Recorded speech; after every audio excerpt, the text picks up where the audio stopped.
Good afternoon, listeners. I'm excited to welcome you to another interesting edition of the Language Matters podcast.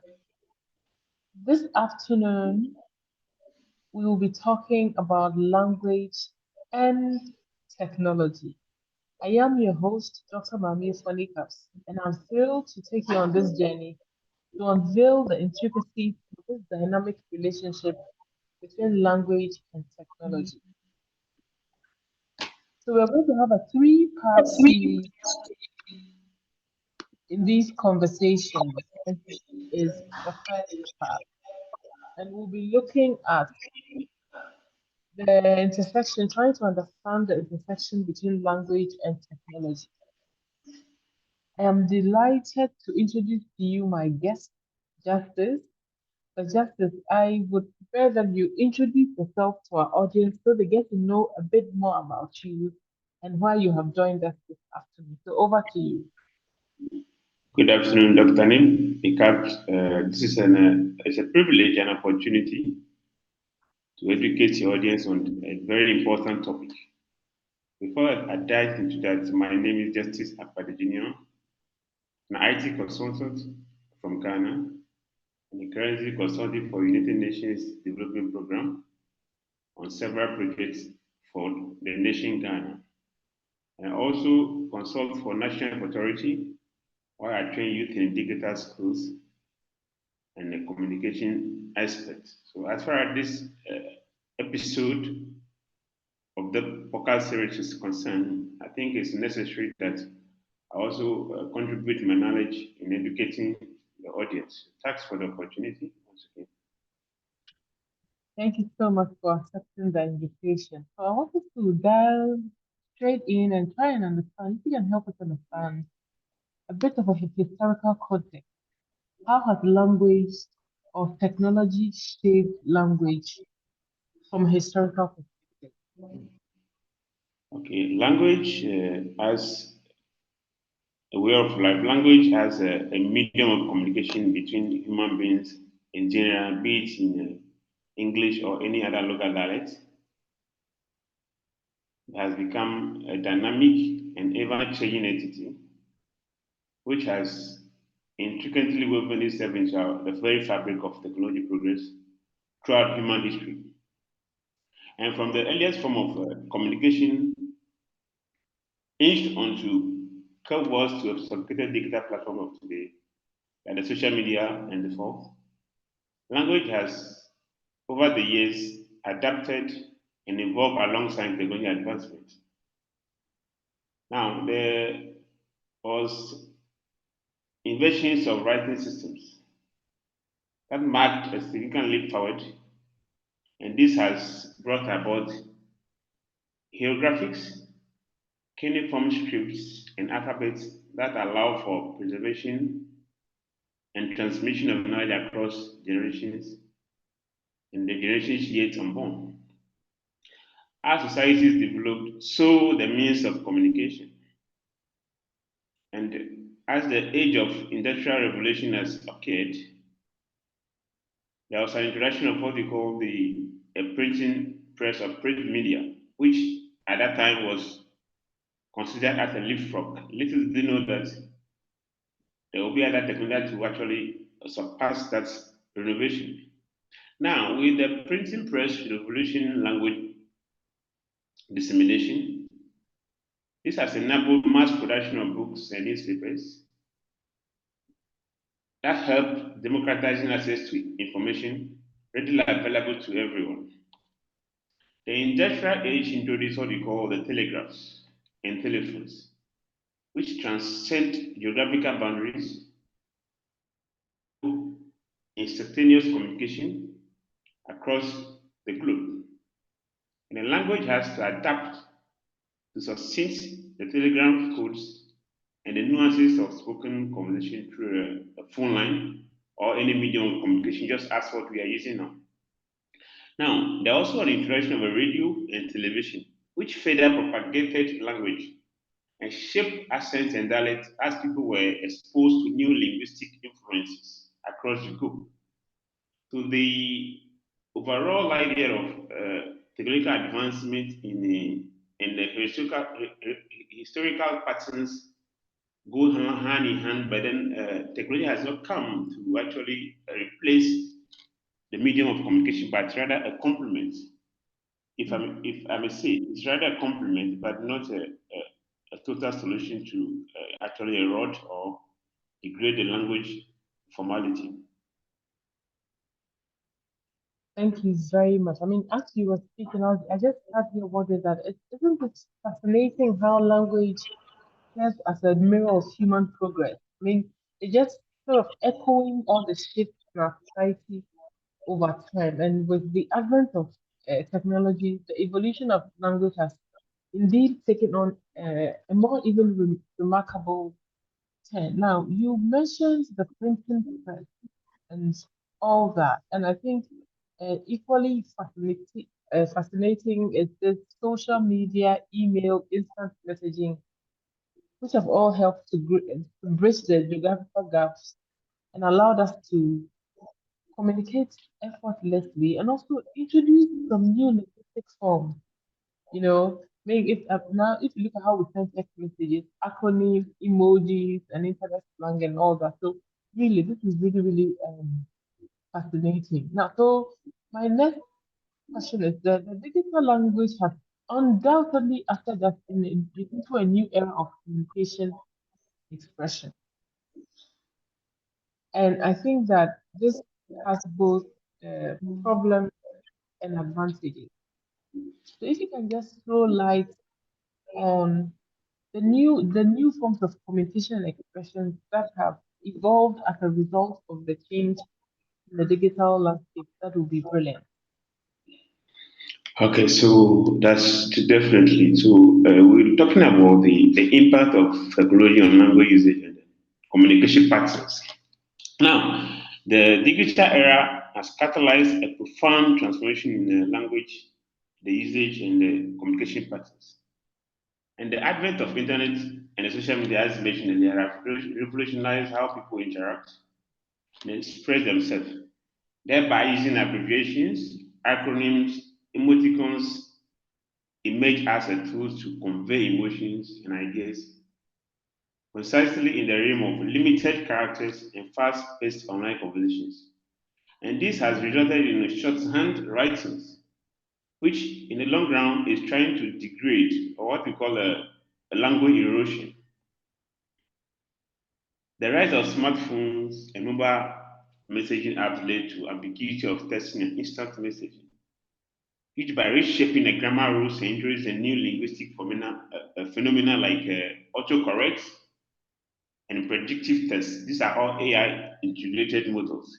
And with this, the shortfall of it is that people tend to express themselves the way they feel, but then with the introduction of the AI that help them to automatically write things faster, which human beings begin to be very lazy in terms of constructing a well structured and able to communicate the emotion effectively, which has fallen short because as these platforms accelerated the diffusion of slang and regional idioms across the globe, language has now intersected our cultural practices, and that there's some communication that you may say, okay, in America, you can call somebody just by a name, but then in Africa, you might not, you have to attach a title to that name. But due to the diffusion of regional idioms across the group or language across the group in the advent of technology, has actually degraded our moral standard.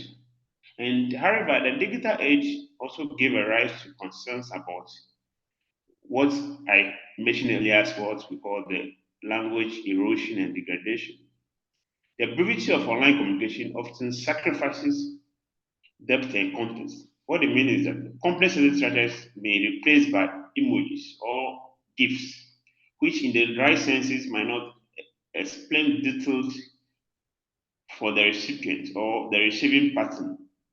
For you, you understand what you are trying to communicate. Emojis, I consider it to be a different ball game altogether. But however, this is a whole university on its own that we have thousands of emojis that people have to study to know what they mean. So in this case, it makes it very complex and very complicated for people to understand your communication here. So challenging traditional language forms is a major concern here when you are using the emojis in your communication. So the critics argue that this could lead to a decline in formal writing skills and a shallower understanding of language influences, and that is true. But however, there is an advantage and disadvantage to every new technology that is brought into existence.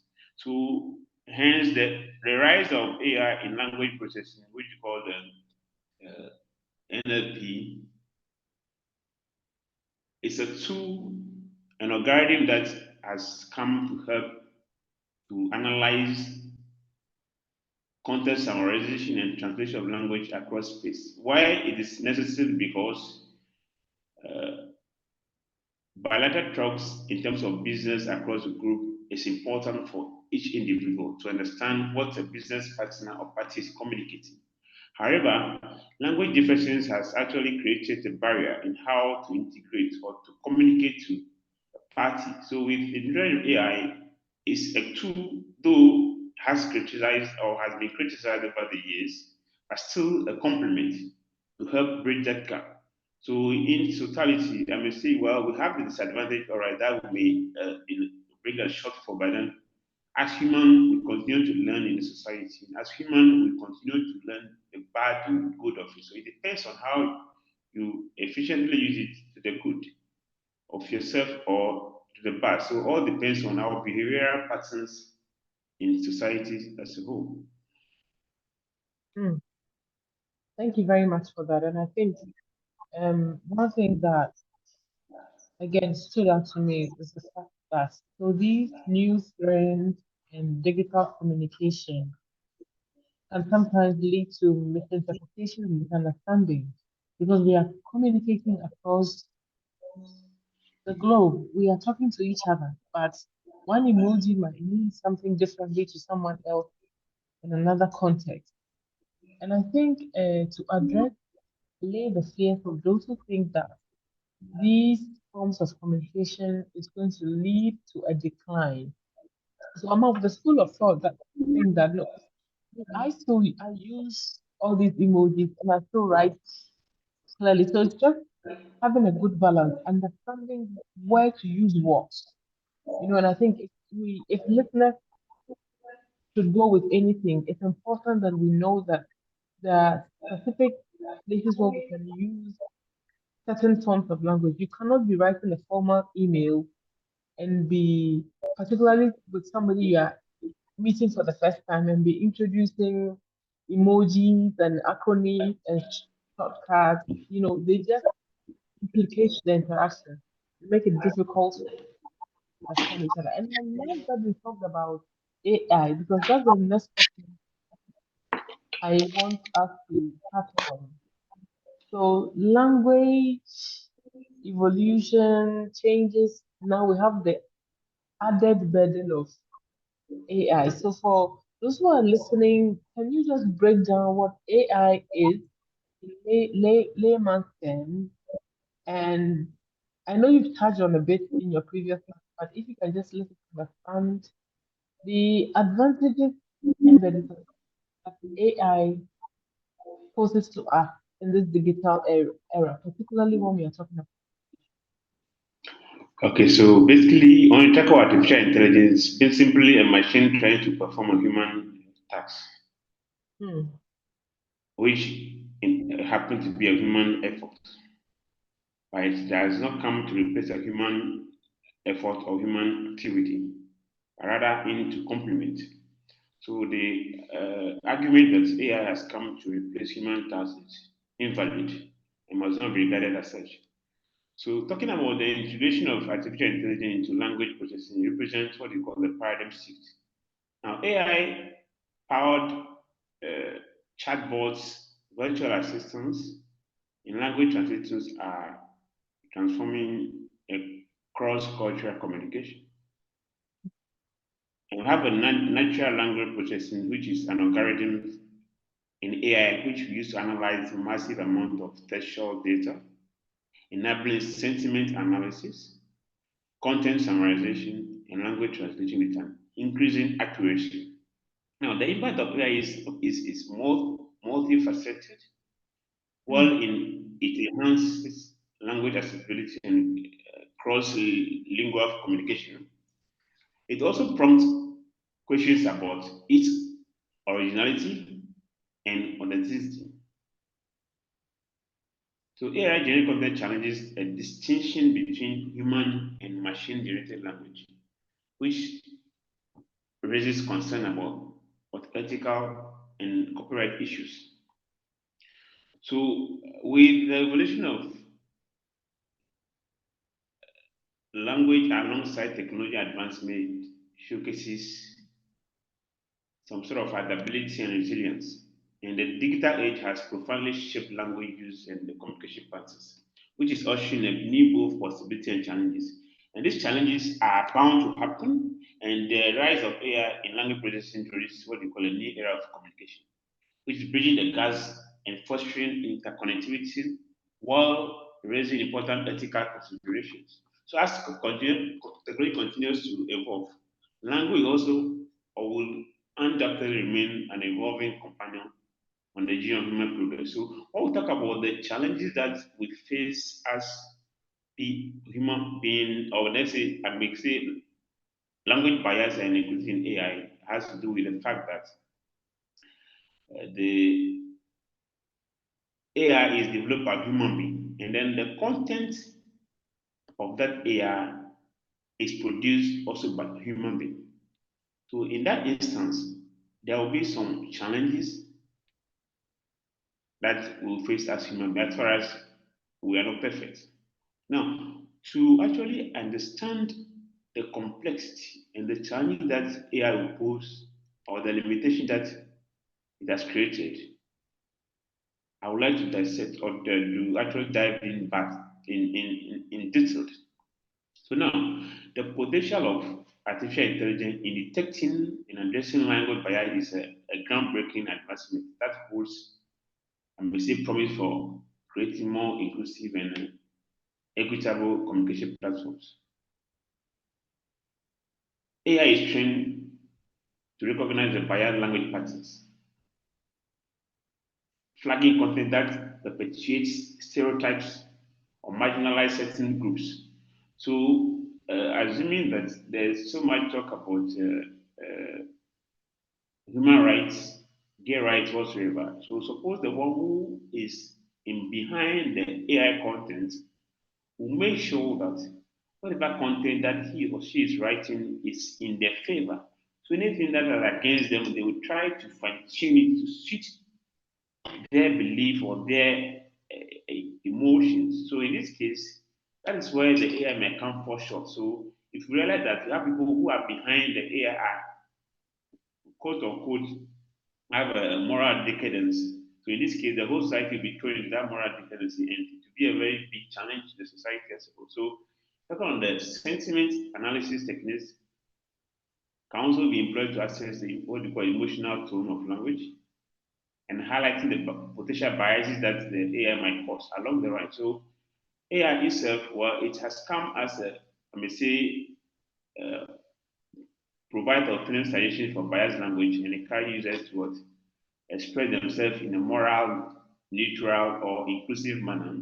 At the same time, remain a big challenge in terms of bias and contextual nuances, as well as cultural variation, which poses a difficulty for the algorithm that we use in the development. So, as language bias continues to be deeply embedded and content dependent in AI models will continuously train on a diverse and a representative data set to improve the accuracy and sensitivity in detecting bias across the different language cultures and then people. So AI, yes, is good to use, but then it's all about who's put in the content and mm, who is behind the whole content that is being developed. So its limitation lies in the potential of overcorrection. While algorithm may mistakenly flag content as bias, even when it is not. So this can stifle creative expression and hinder genuine conversations. So by striking a right balance between addressing bias and preserving freedom of speech remains ongoing challenge in terms of AI. So moreover, the responsibility of fine-tuning AI models to detect and address language bias lies with human experts. So, and these experts may inadvertently introduce their own biases during the training process. So, this reinforces the need for what a diverse and unbiased data set, continuous oversight to minimize the propagation. So, yes, it is fascinating, but however, it's still a challenge to the human race as well. Thank you very much. So I think you stated it beautifully that in as much as AI presents us with a tremendous opportunity, makes us work faster, we should be mindful of what is generated by AI because essentially what we feed into AI is the result it gives. And like you have beautifully highlighted, the issue of contextual information, that is something that AI will not be able to comprehensively capture in totality. And I think I would just want to add my voice to say, likewise, language evolves quickly. So new terms, new ways, new understandings. And so I think the other thing too is that it would require that these AI models are frequently updated to be able to bridge that gap, that it stays update. But then there's a challenge. It cannot be as update as with the speed at which language changes and evolves. So I'm getting from what you're saying that we need both a human intelligence, a human understanding. We need that to be able to complement with the AI tools that we have available at our fingertips. And I'm so excited and happy that you talked about AI, language bias, and how that can have an effect on society generally. And your point again, just to reiterate, is that the one way that we can effectively deal with this is to introduce a diverse range of perspectives and voices so as to limit the bias that thank you very much for sharing those important points. I think before I let you go, you talked about how businesses can use AI, you touched on sentiment analysis to help them understand where they can adapt their strategies. So, if there's one thing you want to leave our listeners with before we come back and we delve into our next episode, what is that one thing you would want to leave our listeners when we are talking about language and AI? One or two things that you want to leave us with. Okay, so I would like to also talk about how AI are used across the industries, Hmm. which I think will be an important role of AI in language understanding and processing. Bias is at emerged as a force, a transformative force, to have some new unlocking frontiers of communication and information analysis, which particularly for natural language processing. So this natural language processing has revolutionized how machines interact with human language by enabling tasks that were once considered real human intelligence. So with NLP as a branch of AI that focuses on interaction between computers and human language, empowers industries to generate human language in a way that is both meaningful and contextual relevant. So through the analysis of vast data sets, machine learning algorithms have been trained to recognize patterns, syntax, semantics, and even emotions to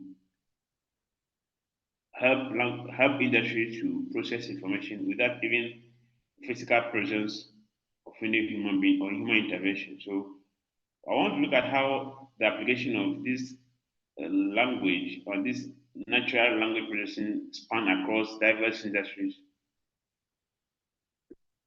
in general. So when you talk about healthcare, what LLP or natural language processing does is that it helps analyzes medical records, clinical notes to aid in diagnosis, treatment recommendation, and also personalized patient care.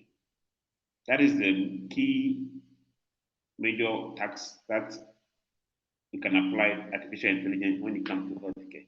When we come to finance, with the financial sentiment analysis of financial news and report helps what we call predict market trends. So with AI, we use AI to predict the market trends, while chatbot enhances customer service or customer support and streamline financial services.